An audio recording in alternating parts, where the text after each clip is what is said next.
내가 경험한 자살일.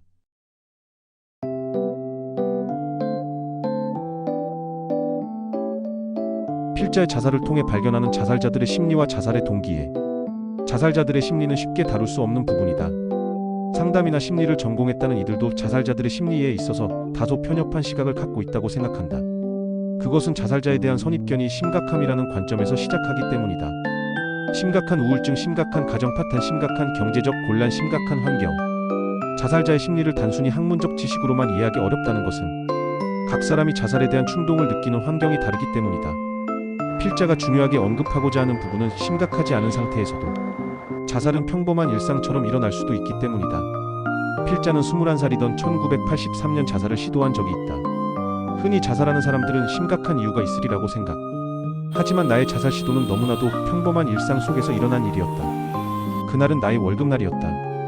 평소와 같이 출근하여 일을 마쳤고 30만 원 정도 되는 월급 봉투를 주머니에 넣고 회사의 상무님과 소주 2병을 나누어 마시고 집으로 돌아오는 길이었다. 호주머니에 돈이 있어서 그랬는지 몰라도 부산의 서면에서 35번 버스를 타고 남부민동 집으로 돌아오다가 별 생각 없이 남포동에 내렸다. 그리고 걸어서 남포동의 번화가를 지나가는데 고등학생으로 보이는 여자아이가 내 곁으로 급히 뛰어오면서 오빠, 제 핸드백 좀 뺏어주세요 라며 다급하게 소리쳤고 핸드백을 들고 뛰어가고 있는 10대 후반의 낯선 남자를 손짓으로 가리켰다. 나는 본능적으로 달아나는 그 남자를 뒤쫓기 시작했다. 5분이나 정신없이 달렸을까. 남포동의 육교 아래쯤에서 그 남자를 붙잡았고 핸드백을 빼앗아 그 여자애한테 돌려주었다. 그런데 그곳엔 남자애 혼자가 아닌 그의 여러 친구들과 또 다른 여자애들도 함께 있었다. 위험을 무릅쓰고 숨가쁘게 달려서 핸드백을 도로 뺏었지만 그 남자애와 친구들이 너는 뭐야? 하며 살벌한 눈빛으로 노려보며 시비를 걸어왔다. 그때 상황이 조금 심각해지는 분위기에 놀랐는지 핸드백 주인인 여자애가 나에게 죄송해요, 사실은 장난이었어요 라고 말하는 것이 아닌가? 알고 보니 그들은 모두가 한패였고 핸드백을 가지고 달아난 것도 장난으로 한 짓임을 나중에야 깨닫게 되었던 것이다. 그야말로 모처럼 영웅심을 발휘했는데 아이들의 장난에 속았다고 생각하니 수치심에 후회하며 그곳을 떠나 집으로 향했다. 그런데 그 여자애가 오빠 진짜 미안해요 하며 따라오는 것이었다. 전혀 모르는 나를 속여 꼴탕 먹이기는 했지만 자신을 도우려 했던 진심 어린 행동에 미안한 마음이 들었나 보다. 그런 속내를 알아챈 나는 그 여자애에게 진정어린 충고를 하고 있었다. 너 학생이지? 학생이 불량한 친구들과 어울려 다니면 안 되지. 사람이 말이야 하루를 살더라도 바르게 살아야 한다. 알았지?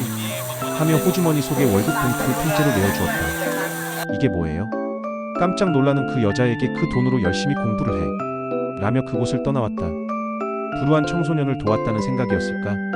아니면 불량 청소년을 타이르고 왔다는 뿌듯한 자부심이었을까? 충무동에서 약 20분을 걸어서 산동네라고 하는 남부민동 집으로 올라가는 동안 내 입술은 혼잣말로 하루를 살아도 바르게 살아야 돼 라고 계속 되뇌었고 나의 얼굴은 무엇이라 말할 수 없는 어떠한 자부심으로 미소 짓고 있었다. 집 앞에 도착했을 때는 밤 12시를 조금 넘긴 시간이었다.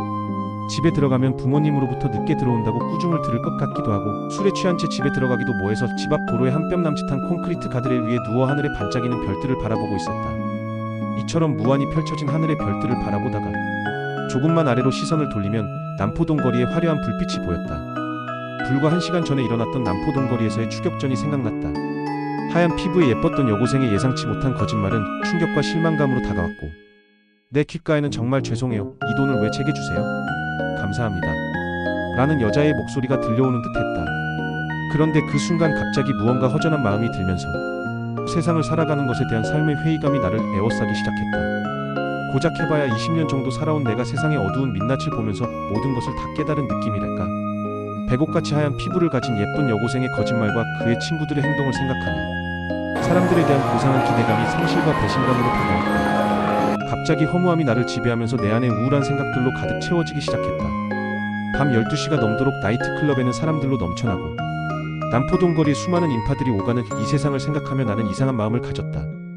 나 하나쯤이야 없어진다고 해도 이 세상은 여전히 잘 돌아갈 거야. 그리고 나 하나 죽었다고 해서 그 누구도 그다지 안타까워하지 않을 거야. 혹시 제일 친한 친구인 웅기는 울어주겠지? 하는 생각들로 점점 빠져들고 있었다. 앞날이 천리말리인 꿈 많은 젊은이였던 내가 자살을 시도할 때 나이는 겨우 23살이었다. 지금 와서 생각해보니 그때 만일 내가 죽었다면 그 자살은 고독자살이라고 할 수 있다. 어릴 때부터 우리 7 식구 중에 나 혼자 교회를 다녔는데 너무나도 강하게 반대하고 핍박했던 아버지로부터 어머니, 형, 그리고 3명의 동생들까지 내가 확신하는 신앙의 소중함을 이해해주는 가족은 아무도 없었다. 내 나이 15살 되던 해 아버지는 시카를 들이대며 교회를 계속 다니면 죽이겠다고 협박하셨다. 내가 너희 아버지냐? 하나님이 내 아버지냐? 라며 윽박지르는 아버지를 향해 아버지는 버려도 하나님은 못 버립니다. 라고 외치며 맞서다 죽을 뻔했었다. 그러나 그때 나는 생명보다 소중히 여겼던 신앙도 버리고 교회의 발길을 끊은 지 4년째 돼가고 있었다.